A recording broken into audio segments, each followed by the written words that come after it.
जय हिंद साथियों, नमस्कार। आज जिनका भी ट्रिपल सी का एग्जाम है उन्हें अभय एक्सेल कंप्यूटर की तरफ से ढेर सारी शुभकामनाएं। All the best, best of luck. आप सभी का एग्जाम बहुत अच्छा हो और सभी लोग एस ग्रेड से ट्रिपल सी का एग्जाम टॉप करिए। दोस्तों, एग्जाम से पहले आज की यह क्लास काफ़ी इंपॉर्टेंट है क्योंकि यहाँ पर उन क्वेश्चंस को हम डिस्कस करेंगे जो आज ट्रिपल सी एग्जाम में पूछे जा सकते हैं। इसीलिए इस क्लास को लास्ट तक आप जरूर देखिएगा और अगर आपके पास टाइम है तो ट्रिपल सी की 1100 प्रश्नों की महामैराथन क्लास को देख लीजिए और पीडीएफ की आवश्यकता है तो वीडियो के नीचे 2000 क्वेश्चंस की पीडीएफ की लिंक है, वहां से पीडीएफ को डाउनलोड करके आप तैयारी कर सकते हैं। और एग्जाम के बाद क्वेश्चंस आप हमें जरूर सेंड करिएगा। क्वेश्चंस अगर आप व्हाट्सएप या फेसबुक पर सेंड करना चाहते हैं तो कर सकते हैं। इसके अलावा आप मेल पर भी सेंड कर देंगे या कमेंट बॉक्स में क्वेश्चंस को लिख देंगे तो वहां से भी उन क्वेश्चंस को हम ले लेंगे और अपनी क्लासेस में आपके नाम के साथ उन क्वेश्चंस को जरूर डिस्कस करेंगे। तो टाइम वेस्ट ना करते हुए चलिए शुरू करते हैं आज की ये क्लास, क्योंकि सीधी बात नो बकवास, यही है अभय एक्सेल की class. Let's begin in this topic.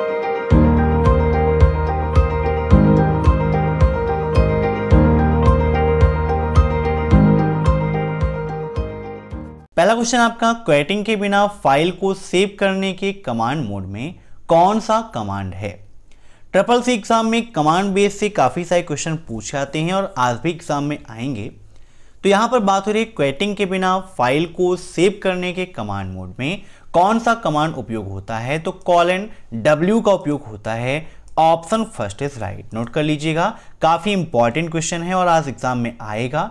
अब नेक्स्ट, एक ट्वीट में अधिकतम 200 अक्षर हो सकते हैं। बताइए, क्या एक ट्वीट में अधिकतम 200 अक्षर हो सकते हैं? तो बिल्कुल आपका गलत है। अब ट्रिपल सी एग्जाम में ट्विटर से कई सारे क्वेश्चन पूछे आते हैं तो यहां पर आप सभी को मैं रिवाइज करा देता हूं जो क्वेश्चन ट्रिपल सी में काफी पूछे आते हैं। जैसे कि पहला क्वेश्चन, ट्विटर किसका एग्जाम्पल है। तो ट्विटर आपका माइक्रो ब्लॉगिंग का एग्जाम्पल है। किसका एग्जाम्पल है? माइक्रो ब्लॉगिंग का एग्जाम्पल है। ट्विटर का प्रतीक क्या है, मीन्स ट्विटर का सिंबल क्या है? तो लैरी बर्ड होता है ट्विटर का सिंबल।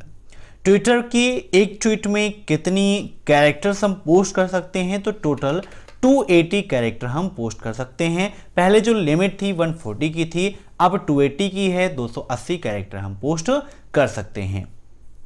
एक क्वेश्चन इससे संबंधित यह पूछा आता है कि ट्विटर पर कितनी देर का वीडियो हम रिकॉर्ड करके पोस्ट कर सकते हैं। तो 140 सेकेंड अर्थात 2 मिनट 20 सेकेंड का वीडियो हम रिकॉर्ड करके पोस्ट कर सकते हैं। नोट कर लीजिएगा, काफ़ी इंपॉर्टेंट है। जब भी आप वीडियोस देखिए साथ में एक नोटबुक और पेन जरूर रखिए ताकि जो पॉइंट्स मैं आपको बताता हूं उनको आप नोट कर सकें और एग्जाम टाइम पर आसानी से रिवाइज कर सकें। अब नेक्स्ट, IPv6 कितने बिट का होता है। ये क्वेश्चन एग्जाम में काफी पूछा जाता है कि IPv6 कितने बिट का होता है और कभी कभी पूछता है कि IPv4 कितने बिट का होता है। तो बताइए क्या होगा इसका राइट आंसर। तो इसका राइट आंसर है ऑप्शन फर्स्ट, IPv6 128 बिट का होता है। IPv6 और IPv4 हैं क्या? तो ये दोनों इंटरनेट प्रोटोकॉल के वर्जन्स हैं। IP का मतलब इंटरनेट प्रोटोकॉल होता है, तो दो वर्जन्स हैं, IPv4 IPv6। IPv6 128 बिट का और IPv4 आपका 32 बिट का होता है। ठीक है, नोट कर लीजिएगा। अब नेक्स्ट, क्लाउड कंप्यूटर में क्लाउड का क्या अर्थ है? बताइए, what do you mean about cloud computer. Cloud computer के बारे में आप क्या जानते हैं? यहाँ पर क्लाउड का मतलब आपको बताना है। तो क्लाउड का मतलब होता है यहाँ पर इंटरनेट से। Option first is right. काफी इंपॉर्टेंट क्वेश्चन है। ठीक है, अब नेक्स्ट, 500 रुपए की नोट का साइज क्या होता है। ऐसे क्वेश्चन एग्जाम में काफी पूछे आते हैं। जो महामैराथन क्लास है मैंने उसमें बताया आपको कि 500 रुपए की नोट का साइज, 2000 रुपए की नोट का साइज, 200 का, 100 का। तो यहां पर पूछा है 500 रुपए की नोट का साइज क्या होता है। तो इसका राइट आंसर होगा 66 × 150 mm²। ठीक है, 500 रुपए की नोट का साइज 66 × 150 mm² होता है। अब नेक्स्ट, मारुति एमआरएफ से टायर खरीदता है, यह किस कैटेगरी में आता है। मीन्स अगर मारुति कंपनी एमआरएफ से टायर खरीदती है तो यह किस सेगमेंट के अंतर्गत आएगा। B2C, C2B, B2B या C2C। अब B2C का फुल फॉर्म क्या होता है? बिजनेस टू कंज्यूमर, जहां पर किसी कंपनी का सीधा संबंध ग्राहक से होता है वही कहलाता है B2C। दूसरा है C2B। C2B का मतलब कंज्यूमर टू बिजनेस, जहां पर कोई कंज्यूमर, कोई ग्राहक बिजनेस अर्थात कंपनी को सेवा प्रदान करता है, तो उसे C2B कहते हैं। B2B का मतलब जब एक कंपनी दूसरी कंपनी को सेवा का आदान प्रदान करती है तो B2B के अंतर्गत आती है। और C2C का मतलब कंज्यूमर टू कंज्यूमर होता है, जहां पर एक ग्राहक दूसरे ग्राहक को सेवाओं का आदान प्रदान करता है। तो यहां पर बात हो रही है मारुति और MRF की, तो दोनों क्या है? कंपनियां हैं। एक टायर बनाती है, एक कार बनाती है, तो दोनों एक दूसरे के पूरक हैं, तो यह B2B के अंतर्गत आएगा। Option C is right. अब नेक्स्ट, गलती से डिलीट हुई ईमेल को पुनः प्राप्त करने के लिए ट्रैश का उपयोग करते हैं। बताइए, क्या अगदी कोई मेल डिलीट हो जाए तो उसे प्राप्त करने के लिए ट्रैश का उपयोग करते हैं? तो बिल्कुल सही है, ऑप्शन फर्स्ट इज राइट। अब नेक्स्ट, यहां पर क्यूआर कोड संपर्क रहित रूप में काम करता है। क्या क्यूआर कोड संपर्क रहित रूप में काम करता है? संपर्क रहित का मतलब है कि दूर से हम उसका उपयोग कर सकते हैं, कोई जरूरत नहीं है कि जब तक हम उसके संपर्क में आए, मीन्स उसको टच करें तभी वो काम करेगा। ये ऐसे काम करता है। Option first is right. अब नेक्स्ट, कंप्यूटर स्क्रीन पर आप एकल बिंदु को क्या कहते हैं? बताइए, कंप्यूटर स्क्रीन पर आप एकल बिंदु को क्या कहते हैं? सेल, एलिमेंट, पिक्सल या फिर बिट? तो कंप्यूटर स्क्रीन पर एकल बिंदु को कहा जाता है pixel. Option third is right. अब नेक्स्ट, इक्वल सेलिंग -97,7 का मान क्या होगा? -98, 98, 100 या नन ऑफ द अबव? तो इक्वल सेलिंग -97, जब मैंने फार्मूला कैप्सूल नाम का वीडियो आपको प्रोवाइड किया था तो वहां पर इसके बारे में समझाया था, अगर सेलिंग या फ्लोर फार्मूले में कोई एक वैल्यू निगेटिव हो, चाहे फर्स्ट वाली हो या सेकेंड वाली हो, तो हमेशा उसका आंसर एरर आएगा। और यहाँ पर एरर ऑप्शन में नहीं है, तो इसका राइट आंसर क्या होगा? None of the above. अगर दो में से एक निगेटिव है तो हमेशा एरर ही आएगा। या आप नोट कर लीजिए, अगर एग्जाम में कोई भी संख्या आती है, चाहे 121 हो जाए, यहाँ पर 120 हो जाए, कोई भी है, चाहे मान लीजिए पहली वाली पॉजिटिव हो जाए और ये निगेटिव हो जाए, तब भी इनका जो आंसर है वो एरर में ही आएगा। अब next, DES stand for, DES का फुल फॉर्म क्या है? काफी इंपॉर्टेंट क्वेश्चन है और कई बार CCC एग्जाम में पूछा गया है। तो इसका फुल फॉर्म होता है data encryption standard. Option B is right. अब नेक्स्ट, अवांछित ईमेल क्या कहलाता है? बताइए, सिंपल सा क्वेश्चन है लेकिन एग्जाम में काफी रिपीट होता है।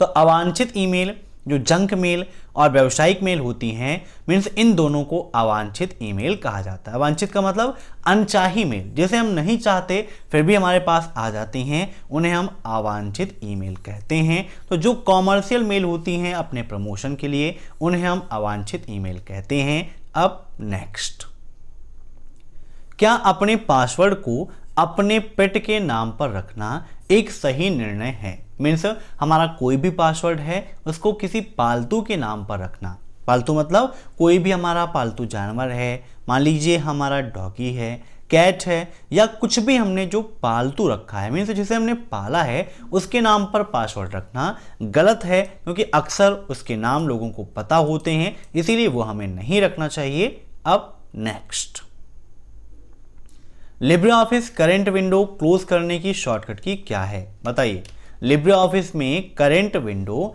क्लोज करने की शॉर्टकट की क्या है? दो चीजें होती हैं, एक करंट विंडो को क्लोज करना और दूसरा होता है लिब्रे ऑफिस से बाहर आना। तो जब बात होगी करंट विंडो को क्लोज करने की, तो करंट विंडो क्लोज करने के लिए हम उपयोग करते हैं Ctrl+W। वहीं अगर ये पूछ लेता है कि लिब्रे ऑफिस से बाहर आने के लिए किसका उपयोग करते हैं, तो Ctrl+Q का उपयोग करते हैं लिब्रे ऑफिस से बाहर आने के लिए। अब नेक्स्ट, उमंग ऐप कब जारी किया गया? बताइए, उमंग ऐप कब जारी किया गया? उमंग ऐप से काफ़ी सारे क्वेश्चन पूछाते हैं। जैसे सबसे इंपॉर्टेंट क्वेश्चन है कि उमंग का फुल फॉर्म क्या होता है? तो इसका फुल फॉर्म होता है the unified mobile application for new age governance. क्या होता है? The unified mobile application for new age governance. कभी कभी ये पूछ लेता है कि उमंग में एन क्या प्रेजेंट करता है? तो न्यू एज को प्रेजेंट करता है। और उमंग ऐप 23 नवंबर 2017 को लॉन्च किया गया था। Option second is right. अब नेक्स्ट, एक बार किया गया नामांकन रद्द किया जा सकता है, रद्द नहीं किया जा सकता, बदला नहीं जा सकता, या इनमें से कोई नहीं। तो जो नामांकन हमने कर दिया है उसे हम रद्द कर सकते हैं, मीन्स इसका राइट आंसर होगा ऑप्शन फर्स्ट, रद्द किया जा सकता है। अब नेक्स्ट, यूपीआई में पी का क्या मतलब है? बताइए, what do you mean P about UPI या एनयूपीआई? आप क्या समझते हैं पी से? तो यूपीआई का फुल फॉर्म क्या है? Unified payment interface. तो यहां पर पी का मतलब क्या होगा? Payment. Option B is right. ठीक है, यूपीआई किसके द्वारा लॉन्च किया गया? तो एनपीसीआई द्वारा लॉन्च किया गया। एनपीसीआई का फुल फॉर्म क्या है? National payment corporation of India. अब next, every node connected to each and every node in which topology. दोस्तों, अगर वीडियो पसंद आ रहा हो तो लाइक जरूर कर दीजिएगा और एग्जाम के बाद क्वेश्चन हमें जरूर भेजिएगा। अब यहां पर बात हो रही है कि कौन सी ऐसी टोपोलॉजी है जिसमें प्रत्येक नोड एक दूसरे से जुड़े होते हैं, मेज, स्टार, रिंग, या इनमें से कोई नहीं। तो इसका राइट आंसर होगा option first, mesh topology. Mesh topology में सब एक दूसरे से जुड़े होते हैं। काफी इंपॉर्टेंट है। एक क्वेश्चन इससे संबंधित यह पूछाता है कि सर्वाधिक विश्वसनीय टोपोलॉजी कौन सी है? नोट कर लीजिएगा, सर्वाधिक विश्वसनीय टोपोलॉजी कौन सी है? तो मेश टोपोलॉजी सर्वाधिक विश्वसनीय टोपोलॉजी है, क्योंकि इसमें प्रत्येक कंप्यूटर एक दूसरे से जुड़े रहते हैं, तो कार्य हमारा आसानी से हो जाता है। अब यहाँ पर रिंग टोपोलॉजी दिया गया है। रिंग टोपोलॉजी से काफी सारे क्वेश्चन पूछे जाते हैं, जैसे किस टोपोलॉजी को सर्कुलर टोपोलॉजी या वृत्ताकार टोपोलॉजी कहते हैं? तो रिंग को कहते हैं। एक क्वेश्चन यह पूछाता है कि सबसे विलंबित टोपोलॉजी कौन सी है? तो रिंग टोपोलॉजी सबसे विलंबित टोपोलॉजी कहलाती है। तो ये थे आज के अति महत्वपूर्ण प्रश्न। वीडियो पसंद आया हो तो लाइक कर दीजिएगा और क्वेश्चंस को हमें जरूर सेंड करिएगा, ताकि उन क्वेश्चंस को हम शाम की क्लासेस में डिस्कस कर सकें और नेक्स्ट डे जिनका भी एग्जाम रहे उनके एग्जाम में काफ़ी हेल्प हो सके। Thanks for watching my video. फिर मिलते हैं नेक्स्ट क्लास में, तब तक के लिए बाय।